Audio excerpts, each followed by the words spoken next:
Hello guys, क्या आप लोग इजिप्ट के पिरामिड से जुड़े मिस्टीरियस और अननोइंग फैक्ट के बारे में जानना चाहते हैं?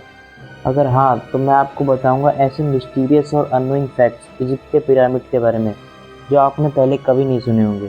तो बिना टाइम वेस्ट किए चलिए चलते हैं अपने फैक्ट्स की तरफ। जिसे आप the great pyramid of Giza कहते हैं, उसे एंशिएंट इजिप्शियन की हेल्प से 2500 बीसी में बनवाया गया था और उस टाइम इसका नाम द पिरामिड ऑफ खुफू रखा गया था और इसे इजिप्शियन किंग और क्वीन के रहने के लिए बनवाया गया था।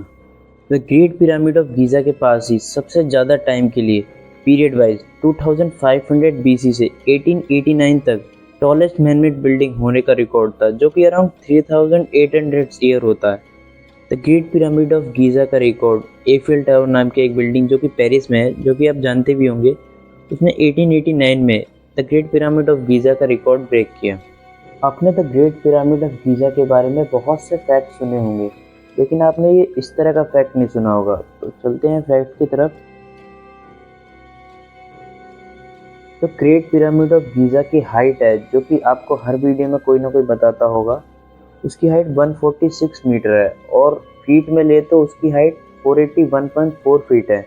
और इसके अलावा द पिरामिड ऑफ गीज़ा का स्लोप या यूँ कहें कि स्लैंट हाइट 5.5 पाम होती है। द पिरामिड ऑफ गीज़ा के हाइट और स्लोप से रिलेटेड एक इंटरेस्टिंग फैक्ट है।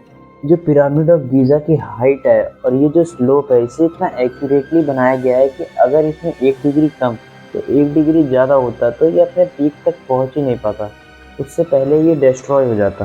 बिना पाई की वैल्यू के कोई अपनी इतनी एक्यूरेट स्लोप कैसे बता सकता है? क्योंकि पाई एक मेजर फैक्टर है किसी भी स्लोप को निकालने के लिए, और उसके अलावा बहुत से इंस्ट्रूमेंट की भी ज़रूरत होती है जिससे कि कोई एक्यूरेट स्लोप या स्लैंट हाइट निकाल सके। तो जो ग्रेट पिरामिड ऑफ गीज़ा है, जिसकी हाइट 146 मीटर है, उसके वेट और उसमें इस्तेमाल होने वाले पत्थरों से रिलेटेड भी कुछ इंटरेस्टिंग फैक्ट है। तो चलिए उसे जानते हैं। जो ये पिरामिड ऑफ गीज़ा है, उसमें 2.3 मिलियन बड़े बड़े ब्लॉक्स का इस्तेमाल करके बनाया गया है। उसमें 3 तरह की अलग वैरायटी के पत्थर यूज़ किए गए हैं, जो कि हैं लाइमस्टोन, ग्रेफाइट और मोर्टार। और इनकी भी अलग अलग क्वांटिटी का यूज़ किया गया है, अलग अलग वेट के हिसाब से यूज़ किया गया है, जो कि है 5.5 मिलियन टन जो कि लैमस्टोन यूज़ किया गया है, और 8000 टन जो कि ग्रेफाइट यूज़ किया गया है, और 5 लाख टन जो कि मोर्टार यूज़ किया गया है इनकी कंस्ट्रक्शन में, जो कि मिला के इनका टोटल वेट 6 मिलियन टन होता है। और पिरामिड ऑफ गीज़ा को बनाने के लिए जो वाइट लाइमस्टोन यूज़ किया गया है, वो मेघालय की एक सिटी जिसका नाम तुरा है, वहाँ से लिया गया है, जिसमें एक सिंगल वाइट लाइमस्टोन का वेट जो है 2.5 टन है। और जो ग्रेफाइट का यूज़ किया गया है पिरामिड को बनाने में, वो गीज़ा से 900 किलोमीटर दूर, अगर आप साउथ में जाओगे तो एक स्टेट पड़ेगा असवान, ये पत्थर वहाँ से लाया गया है। और इन ग्रेफाइट का यूज़ स्पेशली इजिप्शियन किंग के चैम्बर्स को बनाने के लिए किया गया है। और ये जो नेक्स्ट फैक्ट है वो मोस्ट इंटरेस्टिंग फैक्ट है इस फैक्ट सीरीज का, और ये मेरा भी एक पर्सनल इंटरेस्टिंग फैक्ट है।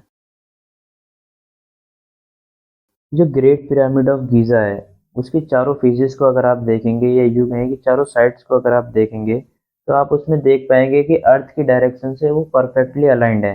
जैसे ईस्ट, वेस्ट, नॉर्थ, साउथ, हर एक डायरेक्शन हर एक फेजेस को अलाइन करती है। आप देखेंगे परफेक्टली अलाइंड है एक दूसरे से। अगर आप पिरामिड की हाइट को, जो कि 146 मीटर है, अगर आप उसे 43200 से मल्टीप्लाई करते हैं तो आपको अर्थ की एक पोलर रेडियस मिल जाएगी। उसी तरह आप अगर पिरामिड के बेस को 43200 से मल्टीप्लाई करते हैं तो आपको एक अर्थ की सरकमफेरेंस मिल जाएगी। जो 43200 नंबर है, ये एक मिस्टीरियस नंबर भी कहलाता है। एक एंशियंट ग्रीक हिस्टोरियन थे जिनका नाम था हेरोडोटस।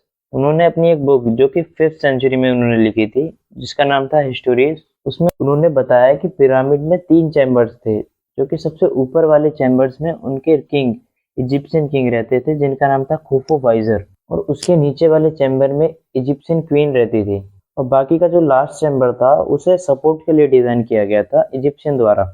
और इसके अलावा उन्होंने ये भी बताया कि उसमें इन्होंने बताया कि जो पिरामिड को 27 ईयर्स लगे जो बनने में, उसमें उन्होंने देखा कि 1 लाख लेबर्स को काम पे रखा गया था, या कहें कि 1 लाख इजिप्शियन को काम पे लगाया गया था, जिनकी हर 3-3 महीने पे शिफ्ट डिसाइड हुआ करती थी। तो 3 अलग अलग शिफ्ट में काम करते थे, और इस हिसाब से अगर आप देखें तो 250 ब्लॉक या 250 ब्लॉक पर डे जो है रखे जाते थे, एक ब्लॉक के ऊपर एक ब्लॉक के ऊपर एक ब्लॉक, इस तरह से 250 ब्लॉक पर डे रखे जाते थे। अगर आप इसे 250 को 27 ईयर से मल्टीप्लाई करेंगे तो आपको वही रिजल्ट मिलेगा जितना कि पिरामिड में यूज हुए ब्लॉक्स हैं, जो कि है 2.3 मिलियन ब्लॉक्स। इजिप्ट में 118 से भी ज़्यादा पिरामिड देखने को मिलते हैं, लेकिन उसमें कुछ ही ऐसे हैं जो कि फेमस हैं, जैसे कि पिरामिड ऑफ खुफू, दासा, खाफरे। यही कुछ पिरामिड है जो फेमस हैं, जिसमें पिरामिड ऑफ खुफू को the great pyramid of Giza भी कहते हैं, जैसे कि दासा को द पिरामिड ऑफ रेड भी कहते हैं, और ऐसे ही अलग अलग पिरामिड है जिनके अलग अलग नाम दिए गए हैं। और ये पिरामिड ऑफ खुफू है वो एकमात्र ऐसा पिरामिड है जो मोस्ट सिमिलर है एंशियंट टाइम में जो इजिप्शियन ने जो पिरामिड बनाया था उससे एकदम मैच करता है।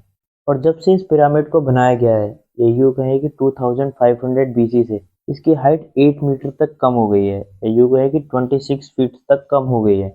इसके भी बहुत सारे रीजंस हैं, वो इजिप्ट में आने वाला स्टॉर्म, रेन, अर्थक्वेक और भी बहुत सारी जियोग्राफिकल कंडीशन, उसकी वजह से इसका वजन 1000 टन कम हो गया है। ओराइन बेल्ट कॉन्स्टेलेशन थ्योरी है एक, जो कि एक हाइपोथेटिकल थ्योरी है। उसमें बताया गया है कि ओराइन कॉन्स्टेलेशन में जो 3 स्टार्स हैं, जो कि हैं अलनाइटक, अलनीलम और मिंटका, जो कि आकाश में एक ट्रेपेजियम फॉर्म करती हैं। उन्होंने एंशियंट इजिप्शियन ने जो 3 पिरामिड हैं, जो कि हैं पिरामिड ऑफ खुफू, खाफरा और मेंकोर, जो 3 पिरामिड है, उन्हें इस तरह से बनाया है कि उनका टॉप एग्जैक्टली अलाइंड है, हर एक तारे के पिरामिड के साथ एक स्ट्रेट लाइन बनाता है। और जब से इस पे अगर आप इसकी दूरी का अभी भी अंदाजा नहीं लगा पा रहे, तो आप इस तरह से समझिए कि अलनाइटक, जो कि एक स्टार है, उसकी खुफू से दूरी 736 लाइट ईयर्स दूर है। और इसी तरह अल्लामीन, जो कि एक स्टार है, उसकी दूरी खाफरा से 1340 लाइट ईयर्स दूर है। और मिंटका, जो कि एक स्टार है, उसकी मेनकोर से दूरी जो कि 950 लाइट ईयर्स दूर है। और 1 लाइट ईयर में 9.41 into 10 to the power 15 metres की दूरी होती है। आप इससे अंदाजा लगाइए कि कितना ही दूर होगा वो। और उस समय एंशिएंट टाइम में ऐसी कैलकुलेशन करना एक बहुत बड़ी बात होती थी। जिस टाइम पे इंस्ट्रूमेंट नहीं थे, उतनी नॉलेज नहीं थी, उस टाइम पे ऐसी एग्जैक्ट कैलकुलेशन करना, ऐसी एग्जैक्ट अलाइनमेंट ढूंढना एक बहुत बड़ी बात थी। और इसलिए आज भी एक मिस्ट्री है कि उस टाइम पे ऐसी कैलकुलेशन कैसे की गई।